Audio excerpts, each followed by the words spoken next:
Déu meu! Ai, Déu meu, que no respira! Respiri! Respiri! Les aigües han baixat fins a Lluc. Això vol dir que Mallorca s'ha convertit en una mini-illa que consisteix en tot allò que està per damunt 400 metres. Però una cosa, això només ha passat aquí o és global? De damunt el Puig Major veiem les muntanyes més altes, Massanella i d'Estomir fins a Galatzó.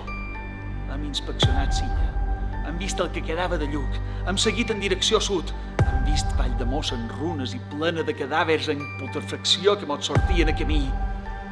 Hem decidit plantar el campament dalt del Puig Major per si ve un helicòpter, o un avió, o un dron, qualcú que mos vegi i mos vengui a cercar.